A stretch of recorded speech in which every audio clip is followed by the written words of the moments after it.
Now, in other news, here in Lagos, Nigeria, a special offences court sitting in Ikeja has sentenced kidnap kingpin Chukwudumeme Onwuamadike, also known as Evans, to 21 years imprisonment. Justice Oluwatoyin Taiwo convicted and sentenced Mr. Onwuamadike and his co-defendant Victor Aduba to 21 years imprisonment for the 2014 kidnap with ransom of a businessman, Sylvanus Ahamonu. They were brought before the court on 4 counts of conspiracy, kidnapping, and unlawful possession of arms. But the defendants pleaded not guilty to the charges preferred against them. This is the second conviction for Mr. Evans after he was earlier sentenced to life by Justice Hakim Oshodi for conspiracy and the kidnap of the managing director of Maiden Pharmaceuticals Limited, Donatus Dunu. Mr. Onwuamadike, a.k.a. Evans, and Victor Aduba were arraigned in 2017 on a 4-count charge of kidnapping Mr. Ahamonu.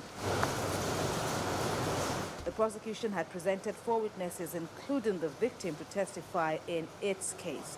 Both defendants testified in their defense and presented no witnesses.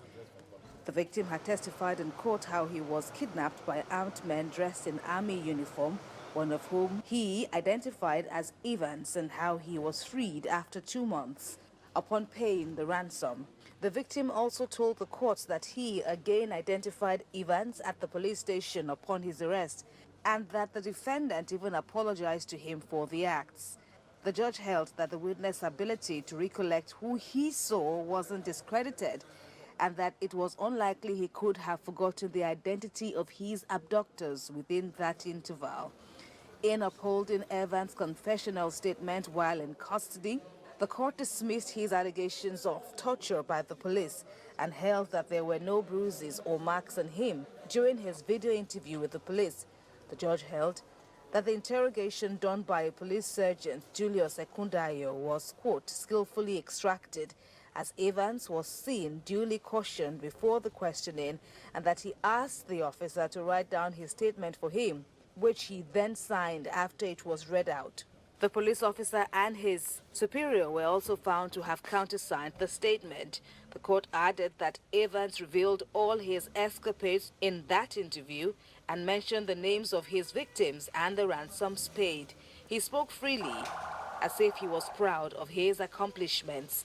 The second defendant was also convicted after it was established that he was a member of Evans' kidnap gang and that his role while serving as a soldier was to give them free passage while on the operations. Both defense counsel Amobin Zelo and Adiola Folarin urged the court to impose a lesser sentence. But the court adopted the argument of prosecution counsel Yusuf Sule in imposing the maximum 21-year sentence, noting that it would serve as a deterrent for the rampant crimes of kidnapping in the society. Kemi Foladeyemo, TVC News, Lagos.